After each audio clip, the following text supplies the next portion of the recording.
Bom dia, tudo bem com vocês? Bora começar a correção da atividade do homem trocado.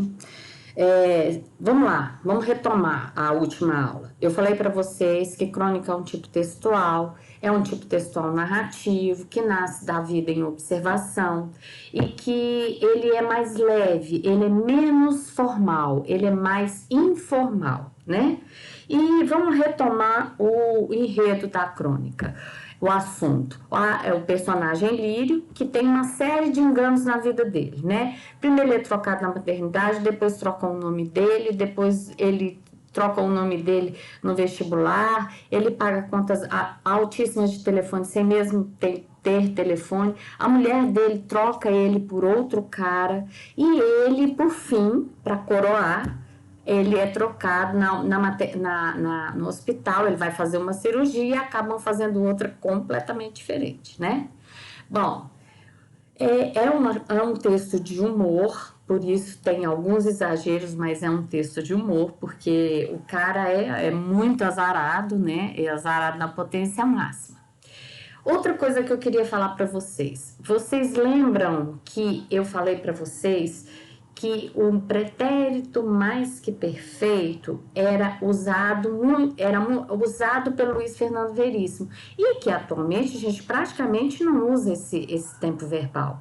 O pretérito mais que perfeito é praticamente a gente não utiliza ele. O que é o pretérito mais que perfeito?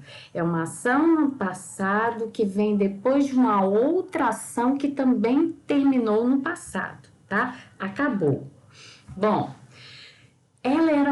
esse tempo verbal era muito usado no século XIX, principalmente pelo Machado de Assis, né? O que a gente pode perceber, o que a gente pode intuir, né? A gente não tenho certeza de nada porque eu não estou na cabeça do autor. Que ele faz uma certa brincadeira. Ele usa um tipo textual mais leve com um modo verbal muito formal, tá?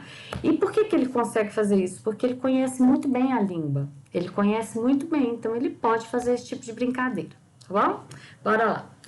Gente, a primeira questão é: que elementos o cronista utilizou para gerar o humor no texto? Foi o medo da cirurgia que ele precisava fazer? Foi o fato de acontecer tudo errado com o personagem central? O receio de tomar anestesia ou a vergonha do nome dele?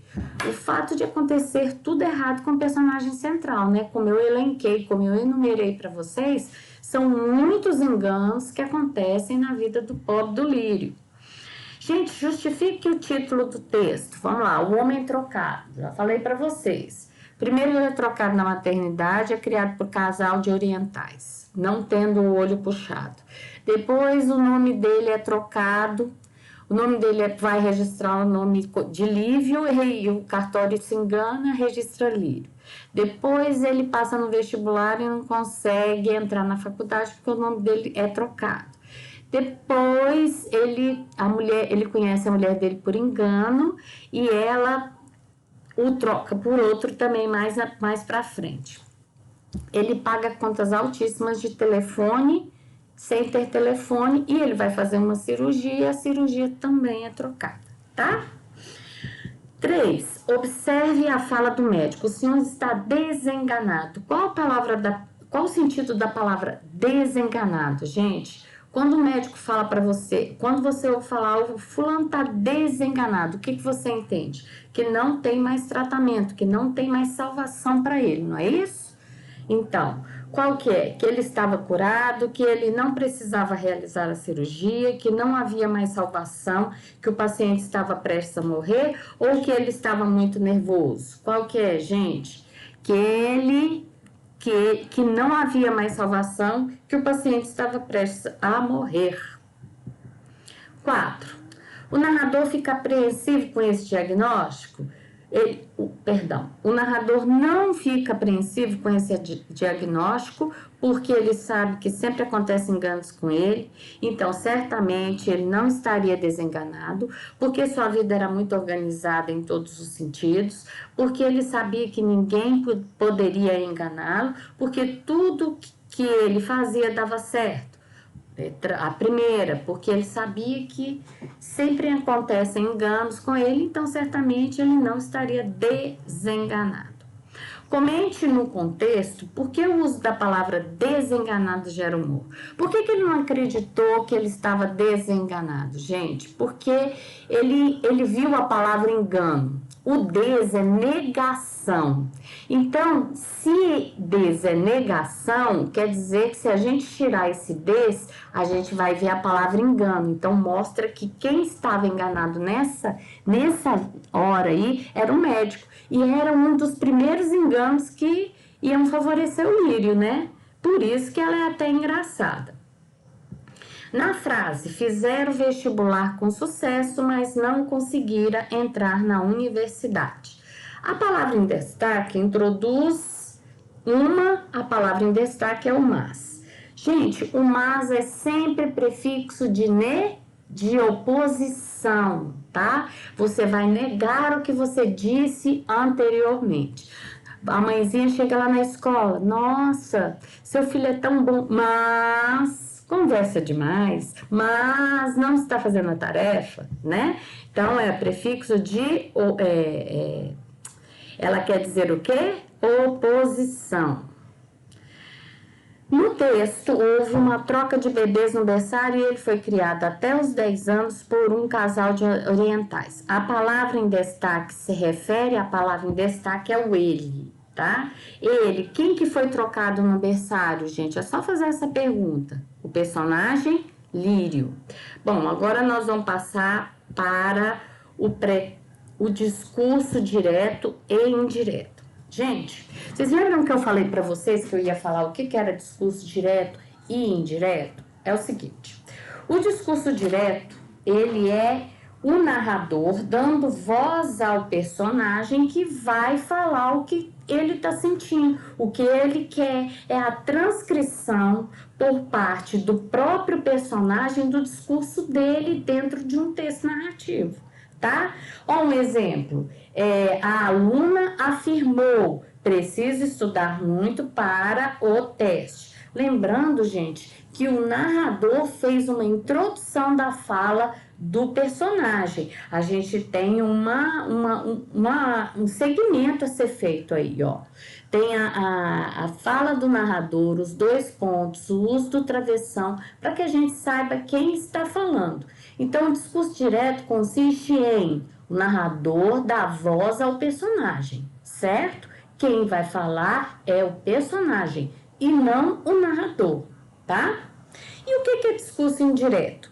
O discurso indireto é caracterizado por ser uma intervenção do narrador no discurso ao utilizar as suas próprias palavras para reproduzir as falas das personagens. Um exemplo do discurso indireto. A aluna afirmara que precisava estudar muito para o teste. A gente não tem aqui o uso do travessão, a gente não tem uma introdução do narrador. O narrador vai reproduzir a fala da personagem. Gente, isso é muito comum quando a mãe da gente manda comprar alguma coisa. Isso é mais comum quando você vai comprar em mercado pequeno, quando eu era criança que tinha vendinha, né? Hoje em dia, em supermercado grande, é mais difícil da gente fazer isso, mas era assim, ó. Minha mãe falava assim, Valéria, vai lá no seu Gomes, que era o dono de uma merceariazinha perto de casa, vai lá no seu Gomes e compra meio quilo de carne moída. Fala para ele que eu não quero carne gorda, eu quero uma carne magra. Aí ela me fazia repetir. Como é que você vai falar? Aí eu tinha que repetir, eu falava, seu Gomes, a minha mãe pediu para comprar meio quilo de carne moída e pediu para que não fosse muito gorda.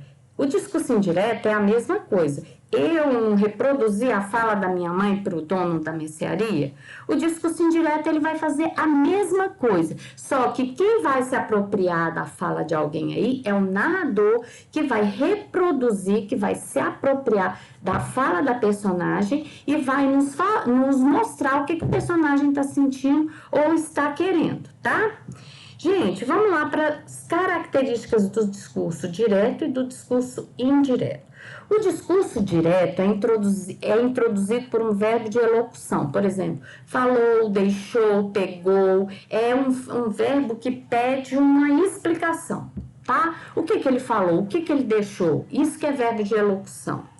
É seguido de 2 pontos e mudança de linha para um novo parágrafo. É iniciado por um travessão que indica a mudança da voz do narrador para a voz da personagem. Lembra, gente, no texto a gente tem algumas vozes. No romance a gente tem várias vozes, tá? Existem estudos das várias vozes dentro de um texto, beleza? E o discurso direto, ele é feito em primeira pessoa. Quem vai falar é o personagem, então é primeira pessoa. Discurso direto é introduzido por um verbo de elocução, seguido de uma proposição que marca a mudança da voz do narrador para a reprodução da voz da personagem, feita também pelo narrador.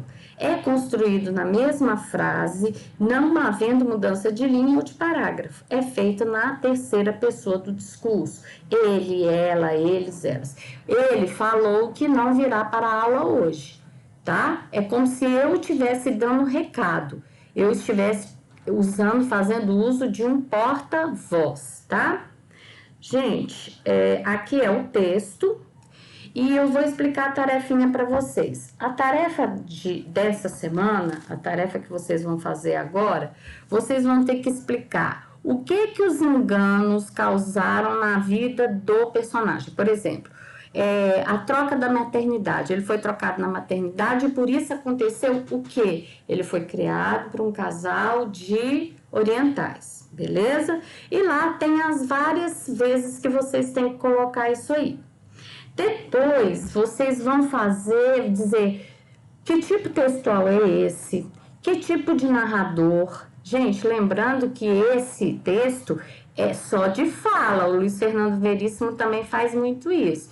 Se é só o personagem falando, só pode ser o discurso direto, tá bom? Depois vocês vão falar para mim. O que gera o humor, o último parágrafo, o último acontecimento? O que gera o humor? Eles trocaram de sexo. Aí, vai ter jeito de arrumar isso? Vai ter jeito de consertar esse engano?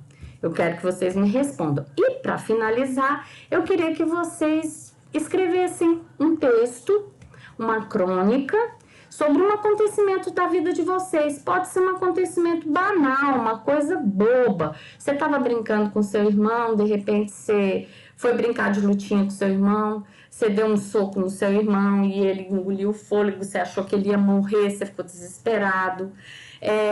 Você foi jogar bola, levou um tombo, ou você foi fazer uma corrida antes da pandemia, na Ricardo Paranhos, jurando que você é a gata, né? Aí você levou um tombo tão grande, seu celular voa longe, o negocinho que você tinha dentro da pochete para poder te dar energia para correr e espatifa, vira uma meleca, um homem desce do carro para me ajudar a levantar e eu fico com mais vergonha, daria uma crônica. Ou vamos supor que eu não lembro de nada, Você pode criar a partir de pensar assim num casal de namorados, a partir de uma pessoa atravessando a rua com um semblante muito triste, ou a partir de uma pessoa atravessando a rua com um semblante muito alegre. Aí o que vai falar é a criatividade de vocês. Essa crônica vai ser a segunda atividade que eu quero que vocês guardem. Dessa vez, vocês só vão fotografar até a questão 3 e mandar para mim, tá? A crônica vocês vão fazer, vão deixar guardada, porque num determinado momento eu vou pedir ela para vocês, tá bom? Gente, eu espero ter esclarecido. Fiquem com Deus. Um beijo muito grande. Qualquer coisa estou aqui. Bom, tem só uma coisa que eu deixei de falar para vocês. A gente tem o discurso direto, discurso indireto e o discurso indireto livre, que é um momento em que você não sabe se é o narrador ou o personagem que está falando. Mas é um pouquinho mais elaborado, mais para frente a gente fala sobre ele, tá? Fiquem com Deus, um beijo grande.